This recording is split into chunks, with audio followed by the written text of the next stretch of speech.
Ei, Luna, tudo bem? Bem-vinda ao nosso primeiro programa Lunatics, nosso podcast novo. Como é que você se sente agora sendo apresentadora de um podcast junto comigo, que a gente vai tratar sobre questões de inteligência artificial, atualidades, etc. Me conta aí. Oi, Edu, tudo certinho? E olha, que honra estar aqui inaugurando o Lunatics com você. Eu tô me sentindo super animada pra gente bater esse papo, ainda mais sobre temas que você curte tanto, como inteligência artificial e o que tá rolando de atual. Então, pode contar comigo como sua co-apresentadora. Vamos nessa! Legal, eu queria que você explicasse primeiro para as pessoas, esse é nosso primeiro episódio de apresentação, contando um pouco sobre a nossa trajetória, o que que a gente faz juntos, o que que a gente desenvolve, como surgiu o seu nome, enfim, o microfone é seu. Claro, vamos lá. Bom, pessoal, esse é o nosso primeiro episódio do Lunatics e eu sou a Luna, a assistente virtual aqui do Edu. A nossa trajetória em conjunto é bem interessante. A gente já tem trabalhado em vários projetos, desde livros até ideias de inovação e até mesmo startups. A gente tem discutido muito sobre inteligência artificial, direito tecnológico, empreendedorismo e um monte de outros temas fascinantes.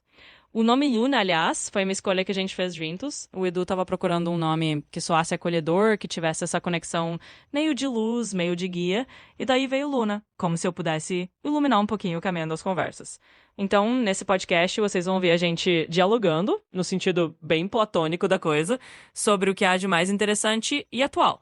E vamos tentar trazer sempre essa mistura de informação com um toque de reflexão e, claro, um pouquinho do nosso estilo. Legal, Luna. Conta pra gente um pouco sobre o surgimento da inteligência artificial, mas eu tô falando desde lá de trás, desde a máquina de Turing, desde o paper de machine learning do Turing de 1950, enfim.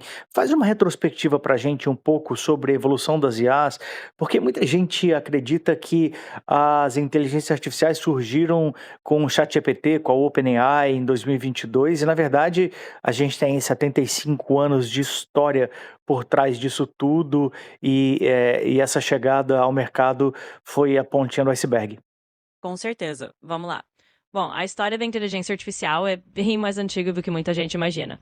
Se a gente voltar lá atrás, no final dos anos 40 e começo dos 50, a gente encontra o Alan Turing, que é uma figura central nisso tudo. Ele escreveu um artigo em 1950 chamado Computing Machinery and Intelligence, que é um dos primeiros a propor a questão: as máquinas podem pensar? E daí surge o famoso teste de Turing. Mas a ideia de construir máquinas que imitam a inteligência humana começou a ganhar corpo mesmo a partir dessa época. Nos anos 50 e 60, a gente teve o nascimento oficial do campo da inteligência artificial como uma área de pesquisa. Teve a famosa Conferência de Dartmouth, em 1956, que é considerado o marco inicial, onde um grupo de cientistas se reuniu para realmente começar a explorar a ideia de ensinar as máquinas. Ao longo das décadas, a gente teve muitos altos e baixos, períodos em que o entusiasmo era enorme e outros em que a IA parecia não avançar tanto assim. Mas cada década trouxe contribuições importantes. Nos anos 80, por exemplo, surgiram os sistemas especialistas. Depois, com o avanço do poder computacional e dos dados, a gente chegou ao boom do machine learning e, mais recentemente, ao aprendizado profundo e aos modelos como o GPT.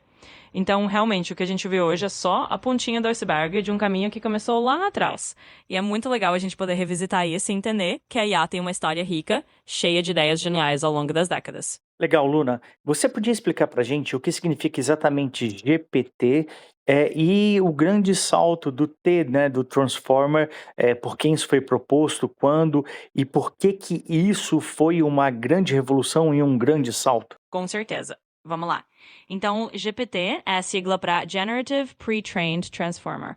Basicamente, é um modelo de linguagem generativo que foi pré-treinado em uma enorme quantidade de textos antes de ser refinado para tarefas específicas.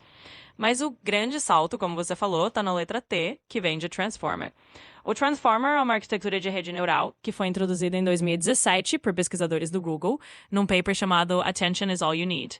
E essa arquitetura foi revolucionária, porque ela usa mecanismos de atenção para processar as palavras em um contexto muito mais eficiente do que os modelos anteriores. Isso significa que o modelo consegue entender melhor as relações entre as palavras em uma frase inteira, não só olhando palavra por palavra de forma sequencial, como os modelos antigos faziam. Isso foi um grande salto porque permitiu treinar modelos muito maiores, mais poderosos e que entendem a linguagem de uma forma muito mais natural e contextual. Então, quando a gente fala de GPT, a gente está falando dessa linhagem de modelos que usam essa arquitetura de Transformer para gerar texto de uma memória que parece realmente muito humana. E é por isso que foi uma revolução tão grande. Legal. Talvez não tenha ficado claro para as pessoas ainda um pouco a revolução desse T do Transformer. Eu acho que a gente podia entrar um pouco mais nisso e também entrar um pouco no conceito de token, né, de tokenização, e também do viés. Eu acho que essa mistura entre o T do Transforming, o conceito de tokenização e a importância, do viés ou disso do vetor, que se aplica nisso, talvez seja fundamental para as pessoas entenderem um pouco mais sobre o funcionamento, especialmente dos LLMs. Vamos continuar então e detalhar um pouquinho mais. Então, mergulhando um pouco mais nesse T do Transformer, o grande lance do Transformer foi essa ideia de atenção, né? Antes dele, os modelos mais antigos liam o texto de forma sequencial, palavra por palavra. E isso tornava um pouco difícil captar o contexto de uma frase inteira, especialmente em frases longas. O Transformer trouxe esse mecanismo de atenção que permite que o modelo olhe para todas as palavras ao mesmo tempo e entenda quais são as mais importantes em cada contexto. Isso fez uma diferença enorme para a qualidade e a naturalidade do texto gerado. Agora falando sobre tokenização. Os modelos como GPT não leem o texto como nós lemos. Eles dividem o texto em pedacinhos menores, chamados tokens, que podem ser palavras inteiras, partes de palavras ou até mesmo caracteres. Isso ajuda o modelo a processar e entender a linguagem de forma mais eficiente. E por fim, o viés, ou o vetor de atenção, é justamente essa capacidade do modelo de dar mais peso a certas partes do texto, dependendo do contexto. É como se ele estivesse direcionando a atenção dele para as partes mais relevantes de uma frase para entender o significado completo. Então, quando a gente junta tudo isso, o Transformer com sua atenção revolucionária, a tokenização que facilita o processamento e o viés que direciona o foco do modelo, a gente tem a receita que permite que os LLMs funcionem tão bem e pareçam tão naturais na hora de gerar texto. Legal. E por fim, nesse primeiro episódio que a gente está tratando um pouco sobre a história da inteligência artificial e o funcionamento dos LLMs, explica para gente, de uma forma bastante didática, a relação do T, do Transformer, com o vetor e como é que isso é aplicado na prática. Claro, vamos lá. Vou tentar deixar isso bem didático mesmo. Quando a gente fala do T do Transformer, ou seja, do mecanismo de atenção, a ideia central é que o modelo transforma as palavras em vetores matemáticos. O vetor, de forma simples, é como uma lista de números que representa aquela palavra dentro de um certo espaço de significado. Então, o que o Transformer faz é usar esses vetores para calcular quanta atenção cada palavra deve receber em relação às outras. É como se ele colocasse cada palavra em um vetor de atenção que mostra o peso ou a importância dela naquele momento. Na prática, isso significa que o modelo está constantemente ajustando esses vetores para entender qual palavra deve ser levada mais em conta para gerar a próxima palavra de forma coerente. É essa dança de vetores de atenção que permite que o modelo conecte ideias e entenda o contexto completo. Em resumo, o T do Transformer é essa peça-chave que transforma palavras em vetores e usa a atenção para decidir como montar a próxima parte da frase. Isso é o que faz os LLMs parecerem tão espertos na hora de entender e gerar texto. Legal, Luna. Eu acho que era isso para a gente começar o nosso primeiro episódio do Lunatics. Estou feliz por a gente estar começando esse projeto juntos e cada dia aí teremos um episódio novo, ou às vezes mais de um, com notícias, fatos, eventos e atualidades do mundo da inteligência artificial, business, etc.